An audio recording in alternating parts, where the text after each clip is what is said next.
Então, pessoal, depois de a gente ter conhecido um pouco da estrutura química dos lipídios, né, a gente vai aprender agora a classificá-los, né? Existem dois grandes grupos de lipídios, que são os lipídios simples e os lipídios complexos. Os lipídios simples, eles são originados a partir da reação de um álcool e um ácido graxo, como a gente viu anteriormente. E eles são os glicerídeos, são os lipídios mais simples que existem, e a reação que formam esses glicerídeos é chamada de reação de esterificação, tá? Então a esterificação é aquela reação que vocês viram no vídeo anterior. Existem dois tipos de glicerídeos, os óleos e as gorduras. Os óleos, eles são de origem vegetal, as gorduras são de origem animal. Os óleos, eles possuem ácidos graxos insaturados e as gorduras possuem ácidos graxos saturados, tá? Então, o que é isso? O ácido graxo saturado é aquele tipo de molécula que ele só possui apenas ligações simples. Já o insaturado, ele possui ligações duplas, né? Para a saúde, os ácidos graxos saturados, eles são os piores, tá bom? Os óleos à temperatura ambiente são líquidos e as gorduras à temperatura ambiente são sólidas. Os óleos possuem função energética, protetora e impermeabilizante. Já as gorduras, a função é energética e como isolante térmico, né?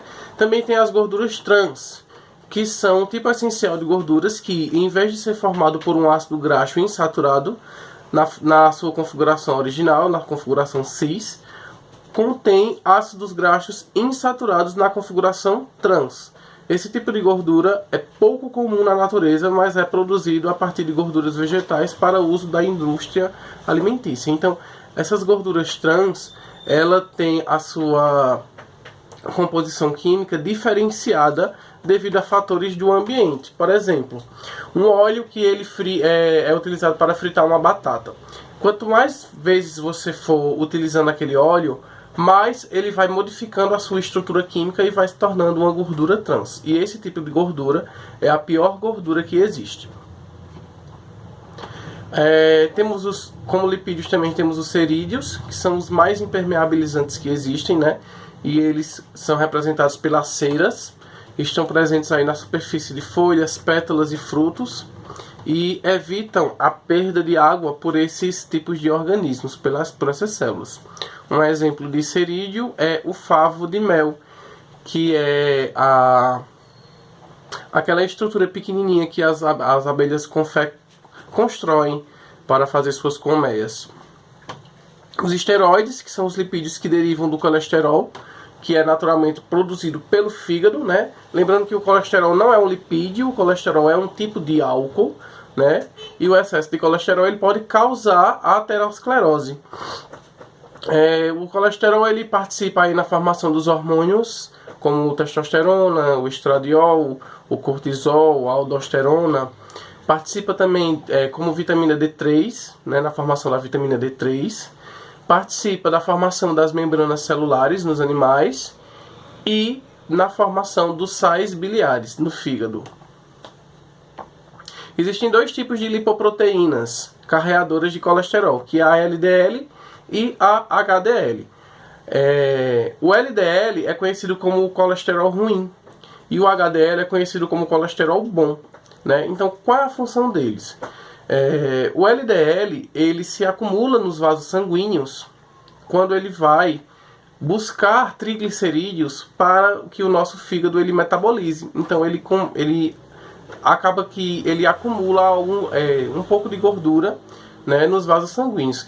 E o HDL, ele faz o mesmo processo, porém ele sai limpando os vasos sanguíneos, certo? Ele faz a limpeza dos vasos sanguíneos. Por isso que é muito mais importante a gente ter uma alimentação rica em HDL do que LDL.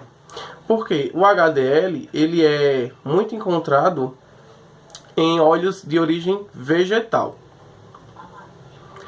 Os lipídios complexos são aqueles tipos de lipídios que são formados a partir do ácido graxo, o álcool e outro composto. Um exemplo é o fosfolipídio, que tem um fosfato ligado à sua molécula e participa aí da formação das membranas nos animais.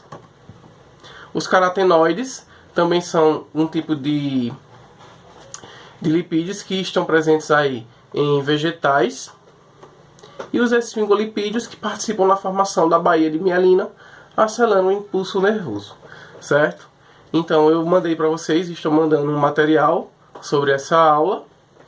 E também vou passar uma atividade avaliativa, né? Vocês vão assistir o filme O Óleo de Lorenzo e vão seguir o protocolo que a atividade pede, tá bom?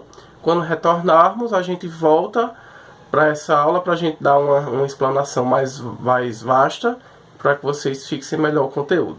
Bom dia!